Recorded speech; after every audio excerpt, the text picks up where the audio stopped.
Cabinet ಮೀಟಿಂಗನ್ನು ಮಾಡಬೇಕು ಅಂತ ತೀರ್ಮಾನ ಮಾಡಿ ಗುಲ್ಬರ್ಗಾ ಡಿವಿಷನ್ನಲ್ಲಿ ಕ್ಯಾಬಿನೆಟ್ ಮೀಟಿಂಗ್ ಮಾಡಿದ್ದೀವಿ.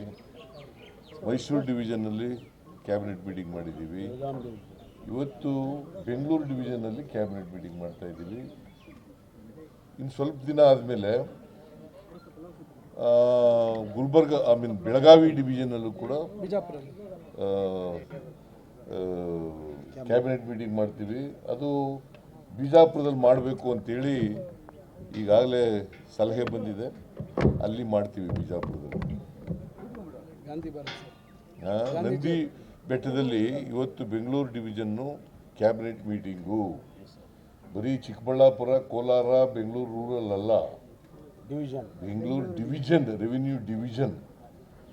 ಈ ಭಾಗದ ಜನತ ಏನಾದರೂ ನಿರೀಕ್ಷೆಗಳು ಸರ್? ನೋಡಪ್ಪ, ಕ್ಯಾಬಿನೆಟ್ನಲ್ಲಿ ನಾವು ಏನು ಹೇಳಿದ್ದೀವಿ, ಅಲ್ಲ ಬಜೆಟ್ನಲ್ಲಿ ಏನು ಹೇಳಿದ್ದೀವಿ, ಆ ಬಜೆಟ್ನ ಕಾರ್ಯಕ್ರಮಗಳನ್ನು ಇಲ್ಲಿ ಮಾಡ್ತೀವಿ. ಸಣ್ಣ ಪುಟ್ಟ ಕೆಲಸಗಳಿದ್ದರೆ ಈ ಜಿಲ್ಲೆಗಳಲ್ಲಿ ಮಾಡಿಕೊಡ್ತೀವಿ. ಸರ್, ತಾವು ಡಿ.ಸಿ.ಎಂ ಅವರಿಂದ ಶಕ್ತಿ ಪ್ರದರ್ಶನ, ಒಗ್ಗಟ್ಟಿನ ಪ್ರದರ್ಶನ ಮಾಡಿದ್ರು. ಯಾವಾಗಲೂ ಬಿಜೆಪಿಯವರು ಯಾರೂ ನಂಬಲ್ಲ, ನೀನೇ ನಂಬಲ್ಲ. ಬಿಜೆಪಿಯವರು ನಂಬೋದೇ ಇಲ್ಲ. ಅವರು ಯಾವಾಗಲೂ ಸುಳ್ಳು ಮಾತ್ರ ನಂಬ್ಕೊಳ್ಳೋದು. ಅವರು ಸತ್ಯ ಯಾವತ್ತೂ ನಂಬಲ್ಲ, ನೀನು ನಂಬಲ್ಲ. ಅದರಿಂದ ಬಿಜೆಪಿಯವರು ಏನು ಹೇಳ್ತಾರೆ ಅನ್ನೋದು, ಅವರು ಸುಳ್ಳು ಹೇಳೋದ್ರಲ್ಲಿ ನಿಸ್ಸೀಮರು. ಬರೀ ಸುಳ್ಳೇ ಹೇಳೋದು. ಅವರು ಸತ್ಯ ಹೇಳೋದು ಗೊತ್ತೇ ಇಲ್ಲ ಅವರಿಗೆ. ಅದರಿಂದ ಅವ್ರು ನಂಬ್ತಾರ ಬಿಡ್ತಾರ ನಮಗೆ ಗೊತ್ತಿಲ್ಲ. ನಾವು ಎಲ್ಲ ಒಟ್ಟಾಗಿದ್ದೀವಿ. ನಮ್ಮ ಸರ್ಕಾರ ಈಗಾಗಲೇ ನಾನು ಮೈಸೂರಿನಲ್ಲಿ ಹೇಳಿದ್ದೀನಿ, 5 ವರ್ಷ ನಾವೇ ಅಧಿಕಾರದಲ್ಲಿ ಇರ್ತೀವಿ. ಕಲ್ಲು ಬಂಡೆ ಥರ ಇರ್ತದೆ ನಮ್ಮ ಸರ್ಕಾರ, ಗಟ್ಟಿಯಾಗಿ. ಅದರಿಂದ ಅವರು ಹಗಲು ಕನಸು ಕಾಣ್ತಾ ಇದ್ದಾರೆ. ಪಾಪ ಬಿ ಜೆ ಪಿಯವರು ಹಗಲು ಕನಸು ಕಾಣ್ತಾ ಇದ್ದಾರೆ. ಅವರು ಅಧಿಕಾರದಲ್ಲಿದ್ದಾಗ ಏನೂ ಮಾಡಲಿಲ್ಲ. ಏನಾದ್ರು ಮಾಡಿದ್ರ? ಇಂಥದ್ದು ಮಾಡಿದ್ದೀವಿ ಅಂತ ಹೇಳಿ ನೋಡೋಣ. ನಮ್ಮ ಡಿ.ಕೆ. ಶಿವಕುಮಾರ್ ಹೇಳ್ತೇನೆ, ಸಾಕ್ಷಿ ಗುಡ್ಡೆ ಕೊಡಿ, ಬಿಟ್ಬಿಟ್ಟು ಹೋಗಿ ಅಂತ. ಏನು ಸಾಕ್ಷಿ ಗುಡ್ಡೆ ಬಿಟ್ಟು ಹೋಗಿದ್ದಾರೆ ಅವರು? ನೀರಾವರಿ, ಇರಿಗೇಷನ್ನು, ರೂರಲ್ ಡೆವಲಪ್ಮೆಂಟು, PWD, ಆಮೇಲೆ ಎಜುಕೇಷನ್ನು, ಆಮೇಲೆ ಹೆಲ್ತು, ಎಲ್ಲಿ ಬಿಟ್ಟಿದ್ದಾರೆ ಅವರು? ಯಾವ್ದು ಬಿಟ್ಟಿದ್ದಾರೆ ಹೇಳಿ ನೋಡೋಣ. ಅಧಿಕಾರ 4 ವರ್ಷ ಅಧಿಕಾರದಲ್ಲಿ ಇದ್ದರು ಅವರು. ಕುಮಾರಸ್ವಾಮಿ ಒಂದು ಸಮ್ಮಿಶ್ರ ಸರ್ಕಾರದಲ್ಲಿ 1 ವರ್ಷ 2 ತಿಂಗಳಿದ್ರು. ಏನು ಮಾಡಿದ್ದಾರೆ ಅವರು? ಏನೂ ಮಾಡಿಲ್ಲ. ಸುಮ್ಮನೆ ಸುಳ್ಳು ಹೇಳ್ಕೊಂಡು ಜನರಿಗೆ ತಪ್ಪುದಾರಿಗಳಿರ್ತಕ್ಕಂಥ ಪ್ರಯತ್ನವನ್ನು ಮಾಡ್ತಾ ಇದ್ದಾರೆ. ನೀವು ನೋಡಿದ್ರ ನಮ್ಮ 2ನೇ ವರ್ಷದ ಸಾಧನಾ ಸಮಾವೇಶ ನೋಡಿದ್ರ? ಹೊಸಪೇಟೆಯಲ್ಲಿ ಸುಮಾರು 2 ಲಕ್ಷಕ್ಕಿಂತ ಜಾಸ್ತಿ ಜನ ಇದ್ರು. 3 ಲಕ್ಷಕ್ಕಿಂತ ಜಾಸ್ತಿ ಜನ ಇದ್ರು. ಮಳೆ ಮಳೆ ಇದ್ರೂ ಬಂದಿದ್ರು ಕೂಡ ಇದ್ರು. ಆಮೇಲೆ ಒಳಗಡೆ ಬರೋಕ್ಕಾಗಲಿಲ್ಲ. ಭಾಳ ಜನ ಸುಮ್ಮನೆ ಬರ್ತಾರ. 1 ಲಕ್ಷ ಜನಕ್ಕೆ ಸವಲತ್ತು. ಬಿಜೆಪಿಯವರ ನೀನು ಅವನೇ ಸುಮ್ಮನಿದ್ದಾನೆ, ನೀವೇ ತಿರುಗ್ತಾ ಇದ್ದೀನಿ.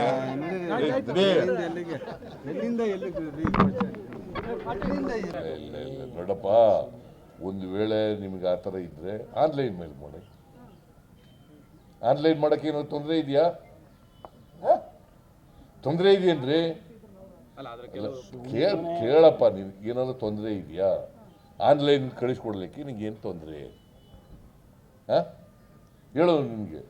ಆನ್ಲೈನಲ್ಲಿ ಅಕ್ಸೆಪ್ಟ್ ಮಾಡ್ತೀವಿ, ಮನೆಗೆ ಹೋದ್ರೆ ಅಕ್ಸೆಪ್ಟ್ ಮಾಡ್ತೀವಿ, ಮೀಟಿಂಗ್ಗಳಲ್ಲಿ ಅಕ್ಸೆಪ್ಟ್ ಮಾಡ್ತೀವಿ. ಯಾವುದಾದ್ರು ಈ ದಾರಿಗಳಲ್ಲಿ ಯಾವುದಾದ್ರು ಒಂದು ದಾರಿನಲ್ಲಿ ನೀವು ನಿಮ್ಮ ಜಾತಿ ಹೇಳ್ಕೋಬೇಕು. ಅದು ಪರಿಶಿಷ್ಟ ಜಾತಿ ಮಾತ್ರ. ಪರಿಶಿಷ್ಟ ಜಾತಿ 101 ಜಾತಿಗಳಿದೆ. ಪರಿಶಿಷ್ಟ ಜಾತಿ, ಪರಿಶಿಷ್ಟ ವರ್ಗ, ಅವರು ಮಾತ್ರ ಸರ್ವೆ ಮಾಡ್ತಾ ಇರೋದು. ಪರಿಶಿಷ್ಟ ಜಾತಿ ಪರಿಶಿಷ್ಟ ಜಾತಿಗಳು ಸರ್ವೆ ಮಾಡ್ತಾ ಇದ್ದಾರೆ. ಬಟ್ ಅಧಿಕಾರಿಗಳು ಮಾಡಿದ್ದೀವಿ ಅಂತ ರುಜು ಹಾಕ್ಬಿಟ್ಟು ಹೋಗ್ತಿದ್ದಾರೆ. ಎಲ್ರಿಗೂ ಆನ್ಲೈನ್ ಅಲ್ಲಿ ಮಾಡಕ್ ಬರ್ಬೇಕಲ್ಲ ಆ ವರ್ಗದ ಜನಕ್ಕೆ ಅಂತ. ನೋಡಪ್ಪ, ನಿನಗೆ ಮನೆಗೆ ಬಂದಿರ್ತಾರೆ, ಅಲ್ಲಿ ಕೊಡಲಿಲ್ಲ ಅಂತಂದರೆ ಅಂಟಿಸ್ಬಿಟ್ಟು ಹೋಗ್ತಾರೆ. ಇಲ್ಲದೆ ಹೋದರೆ, ಜಾತಿ ಹೇಳದೆ ಹೋದರೆ ಅಂಟಿಸ್ಬಿಟ್ಟು ಹೋಗ್ತಾರೆ. ಅದಕ್ಕೆ ನಾವೇನು ಮಾಡಿದ್ದೀವಿ, ಕೆಲವರಿಗೆ ಸೋಷಿಯಲ್ ಸ್ಟಿಗ್ಮಾ ಇರಬೇಕು ಬೆಂಗಳೂರು ನಗರದಲ್ಲಿ, ಸೋಷಿಯಲ್ ಸ್ಟಿಗ್ಮಾ ಇರಬೇಕು. ಅದಕ್ಕೋಸ್ಕರವಾಗಿ ಆನ್ಲೈನ್ ಮೂಲಕ ಮಾಡಿಬಿಡಿ. ನಿಮ್ಗೆ ಯಾರು ಗೊತ್ತಾಗಲ್ವಲ್ಲ, ಯಾರು ಕೇಳೋದಿಲ್ವಲ್ಲ, ಆನ್ಲೈನ್ ಮೂಲಕ ಮಾಡಿ.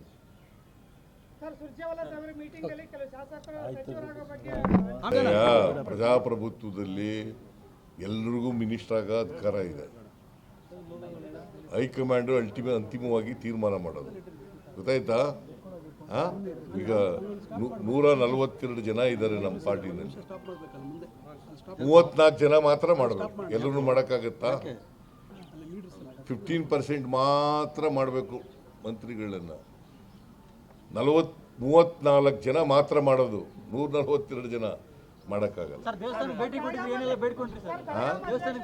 ಯಾರು? ಹೌದು, ನಾನೇ. ನಿನಗೆ ಯಾಕೆ ಅನುಮಾನ ಬಂದಿದೆ? ಯಾರು? ಅವರು ನಮ್ಮ ಹೈಕಮಾಂಡ? ನಮ್ಮ ಹೈಕಮಾಂಡ್ ಏನ್ರಿ ಅವರು? Ashoka is a BJP man, Vijayendra is a BJP man ಅಲ್ವಾ? Narayana Swamy is a BJP man. ಅವ್ರು ಹೇಳಿದ್ರೆ ನೀವು ಬರ್ದ್ಬಿಡೋರ? ವೆರಿಫೈ ಮಾಡಬೇಕಾ ಬೇಡ? ಅದಕ್ಕೆ ನಾನು ಹೇಳೋದು ಬರೆಯ. ಇಡೀ ರಾಜ್ಯದ ಜನರಿಗೆ ಒಳ್ಳೆ ಮಳೆ ಆಗಲಿ, ಬೆಳೆ ಆಗಲಿ, ಸಮೃದ್ಧಿ ಆಗಲಿ, ಸಂತೋಷದಿಂದ ಇರಲಿ ಜನ, ಮತ್ತು ಎಲ್ಲರ ಮಾನವೀಯ ಸಮಾಜ ನಿರ್ಮಾಣ ಮಾಡಲಿಕ್ಕೆ ಎಲ್ಲ ಪ್ರಯತ್ನ ಮಾಡಲಿ. ಎಲ್ಲ ರೆವಿನ್ಯೂ ಡಿವಿಷನ್ಗಳಲ್ಲಿ ಕ್ಯಾಬಿನೆಟ್ ಮೀಟಿಂಗ್ಗಳನ್ನ ಮಾಡಬೇಕು ಅಂತ ತೀರ್ಮಾನ ಮಾಡಿ ಗುಲ್ಬರ್ಗಾ ಡಿವಿಷನ್ನಲ್ಲಿ ಕ್ಯಾಬಿನೆಟ್ ಮೀಟಿಂಗ್ ಮಾಡಿದ್ದೀವಿ, ಮೈಸೂರು ಡಿವಿಷನ್ನಲ್ಲಿ ಕ್ಯಾಬಿನೆಟ್ ಮೀಟಿಂಗ್ ಮಾಡಿದ್ದೀವಿ, ಇವತ್ತು ಬೆಂಗಳೂರು ಡಿವಿಷನ್ನಲ್ಲಿ ಕ್ಯಾಬಿನೆಟ್ ಮೀಟಿಂಗ್ ಮಾಡ್ತಾ ಇದ್ದೀವಿ. ಇನ್ನು ಸ್ವಲ್ಪ ದಿನ ಆದಮೇಲೆ ಗುಲ್ಬರ್ಗಾ ಬೆಳಗಾವಿ ಡಿವಿಷನಲ್ಲೂ ಕೂಡ ಕ್ಯಾಬಿನೆಟ್ ಮೀಟಿಂಗ್ ಮಾಡ್ತೀವಿ.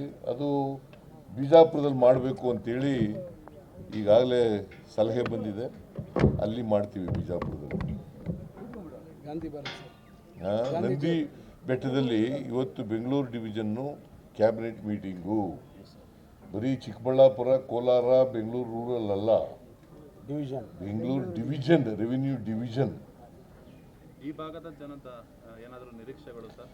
ನೋಡಪ್ಪ, ಕ್ಯಾಬಿನೆಟ್ನಲ್ಲಿ ನಾವು ಏನು ಹೇಳಿದ್ದೀವಿ, ಅಲ್ಲ ಬಜೆಟ್ನಲ್ಲಿ ಏನು ಹೇಳಿದ್ದೀವಿ, ಆ ಬಜೆಟ್ನ ಕಾರ್ಯಕ್ರಮಗಳನ್ನು ಇಲ್ಲಿ ಮಾಡ್ತೀವಿ. ಸಣ್ಣ ಪುಟ್ಟ ಕೆಲಸಗಳಿದ್ರೆ ಈ ಜಿಲ್ಲೆಗಳಲ್ಲಿ ಮಾಡಿಕೊಡ್ತೀವಿ. ಸರ್, ತಾವು DCM ಅವರಿಂದ ಶಕ್ತಿ ಪ್ರದರ್ಶನ, ಒಗ್ಗಟ್ಟಿನ ಪ್ರದರ್ಶನ ಮಾಡಿದ್ರೆ ಯಾವಾಗಲೂ ಬಿಜೆಪಿಯವರು ಯಾರೂ ನಂಬಲ್ಲ, ನೀನೇ ನಂಬಲ್ಲ. ಬಿಜೆಪಿಯವರು ನಂಬೋದೇ ಇಲ್ಲ. ಅವರು ಯಾವಾಗಲೂ ಸುಳ್ಳು ಮಾತ್ರ ನಂಬ್ಕೊಳ್ಳೋದು. ಅವರು ಸತ್ಯ ಯಾವತ್ತೂ ನಂಬಲ್ಲ, ನೀನು ನಂಬಲ್ಲ. ಅದರಿಂದ ಬಿಜೆಪಿಯವರು ಏನು ಹೇಳ್ತಾರೆ ಅನ್ನೋದು, ಅವರು ಸುಳ್ಳು ಹೇಳೋದ್ರಲ್ಲಿ ನಿಸ್ಸೀಮರು, ಬರೀ ಸುಳ್ಳೇ ಹೇಳೋದು. ಅವರು ಸತ್ಯ ಹೇಳೋದು ಗೊತ್ತೇ ಇಲ್ಲ ಅವರಿಗೆ. ಅದರಿಂದ ಅವ್ರು ನಂಬ್ತಾರ ಬಿಡ್ತಾರ ನಮಗೆ ಗೊತ್ತಿಲ್ಲ. ನಾವು ಎಲ್ಲ ಒಟ್ಟಾಗಿದ್ದೀವಿ. ನಮ್ಮ ಸರ್ಕಾರ ಈಗಾಗಲೇ ನಾನು ಮೈಸೂರಿನಲ್ಲಿ ಹೇಳಿದ್ದೀನಿ, 5 ವರ್ಷ ನಾವೇ ಅಧಿಕಾರದಲ್ಲಿ ಇರ್ತೀವಿ. ಕಲ್ಲು ಬಂಡೆ ಥರ ಇರ್ತದೆ ನಮ್ಮ ಸರ್ಕಾರ, ಗಟ್ಟಿಯಾಗಿ. ಅದರಿಂದ ಅವರು ಹಗಲು ಕನಸು ಕಾಣ್ತಾ ಇದ್ದಾರೆ. ಪಾಪ BJPಯವರು ಹಗಲು ಕನಸು ಕಾಣ್ತಾ ಇದ್ದಾರೆ. ಅವರು ಅಧಿಕಾರದಲ್ಲಿದ್ದಾಗ ಏನೂ ಮಾಡಲಿಲ್ಲ. ಏನಾದ್ರು ಮಾಡಿದ್ರ? ಇಂಥದ್ದು ಮಾಡಿದ್ದೀವಿ ಅಂತ ಹೇಳಿ ನೋಡೋಣ. ನಮ್ಮ DK ಶಿವಕುಮಾರ್ ಹೇಳ್ತೇನೆ, ಸಾಕ್ಷಿ ಗುಡ್ಡೆ ಕೊಡಿ, ಬಿಟ್ಬಿಟ್ಟು ಹೋಗಿ ಅಂತ. ಏನು ಸಾಕ್ಷಿ ಗುಡ್ಡೆ ಬಿಟ್ಟು ಹೋಗಿದ್ದಾರೆ ಅವರು? ನೀರಾವರಿ, ಇರಿಗೇಷನ್ನು, ರೂರಲ್ ಡೆವಲಪ್ಮೆಂಟು, PWD, ಆಮೇಲೆ ಎಜುಕೇಷನ್ನು, ಆಮೇಲೆ ಹೆಲ್ತು, ಎಲ್ಲಿ ಬಿಟ್ಟಿದ್ದಾರೆ? ಯಾವ್ದು ಬಿಟ್ಟಿದ್ದಾರೆ ಹೇಳಿ ನೋಡೋಣ. ಅಧಿಕಾರ 4 ವರ್ಷ ಅಧಿಕಾರದಲ್ಲಿ ಇದ್ದರು ಅವರು. ಕುಮಾರಸ್ವಾಮಿ ಒಂದು ಸಮ್ಮಿಶ್ರ ಸರ್ಕಾರದಲ್ಲಿ 1 ವರ್ಷ 2 ತಿಂಗಳಿದ್ರು. ಏನು ಮಾಡಿದ್ದಾರೆ ಅವರು? ಏನೂ ಮಾಡಿಲ್ಲ. ಸುಮ್ಮನೆ ಸುಳ್ಳು ಹೇಳ್ಕೊಂಡು ಜನರಿಗೆ ತಪ್ಪುದಾರಿಗಳಿರ್ತಕ್ಕಂಥ ಪ್ರಯತ್ನವನ್ನು ಮಾಡ್ತಾ ಇದ್ದಾರೆ. ನೀವು ನೋಡಿದ್ರ ನಮ್ಮ 2ನೇ ವರ್ಷದ ಸಾಧನಾ ಸಮಾವೇಶ ನೋಡಿದ್ರ ಹೊಸಪೇಟೆನಲ್ಲಿ ಸುಮಾರು 2 ಲಕ್ಷಕ್ಕಿಂತ ಜಾಸ್ತಿ ಜನ ಇದ್ರು. 3 ಲಕ್ಷದಿಂದ 3 ಲಕ್ಷಕ್ಕಿಂತ ಜಾಸ್ತಿ ಜನ ಇದ್ರು. ಮಳೆ ಬಂದರೂ ಸಹ ಇದೆ. ಮಳೆ ಇದ್ರೂ ಬಂದಿದ್ರು ಕೂಡ ಇದ್ರು. ಆಮೇಲೆ ಒಳಗಡೆ ಬರೋಕ್ಕಾಗಲಿಲ್ಲ. ಭಾಳ ಜನ ಸುಮ್ಮನೆ ಬರ್ತಾರ. 1 ಲಕ್ಷ ಜನಕ್ಕೆ ಸವಲತ್ತು. ಬಿಜೆಪಿಯವನ ನೀನು ಅವನೇ ಸುಮ್ಮನೆ ಇದ್ದಾನೆ. ನೀನು ಯಾಕೆ ತಿರುಗ್ತಾ ಇದ್ದೀನಿ?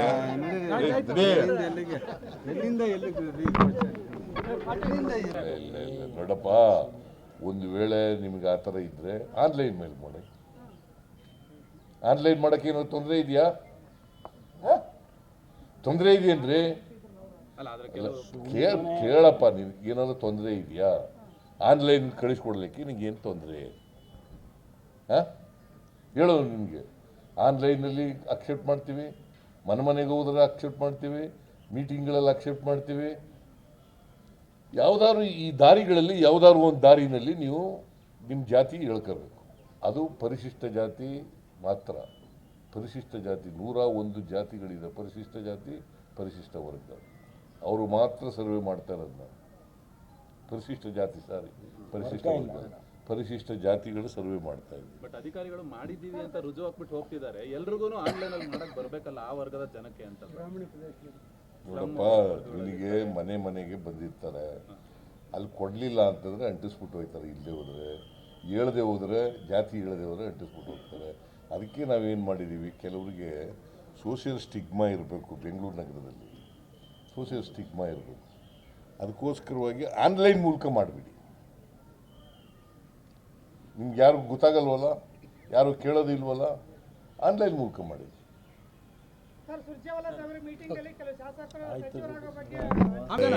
ಪ್ರಜಾಪ್ರಭುತ್ವದಲ್ಲಿ ಎಲ್ರಿಗೂ ಮಿನಿಸ್ಟರ್ ಆಗೋ ಅಧಿಕಾರ ಇದೆ. ಹೈಕಮಾಂಡು ಅಂತಿಮವಾಗಿ ತೀರ್ಮಾನ ಮಾಡೋದು. ಗೊತ್ತಾಯ್ತಾ? ಈಗ 142 ಜನ ಇದ್ದಾರೆ ನಮ್ಮ ಪಾರ್ಟಿನಲ್ಲಿ. 34 ಜನ ಮಾತ್ರ ಮಾಡಬೇಕು. ಎಲ್ಲರೂ ಮಾಡೋಕ್ಕಾಗತ್ತಾ? 15% ಮಾತ್ರ ಮಾಡಬೇಕು ಮಂತ್ರಿಗಳನ್ನು. 34 ಜನ ಮಾತ್ರ ಮಾಡೋದು. 142 ಜನ ಮಾಡೋಕ್ಕಾಗಲ್ಲ. ಯಾರು? ಹೌದು, ನಾನೇ. ನಿನಗೆ ಯಾಕೆ ಅನುಮಾನ ಬಂದಿದೆ? ಯಾರು? ಅವರು ನಮ್ಮ ಹೈಕಮಾಂಡ. ನಮ್ಮ ಹೈಕಮಾಂಡ್ ಏನ್ರಿ ಅವರು? Ashoka is a BJP man, Vijayendra is a BJP man ಅಲ್ವಾ? Narayana Swamy is a BJP man. ಅವ್ರು ಹೇಳಿದ್ರೆ ನೀವು ಬರ್ದ್ಬಿಡೋರ? ವೆರಿಫೈ ಮಾಡಬೇಕಾ ಬೇಡ?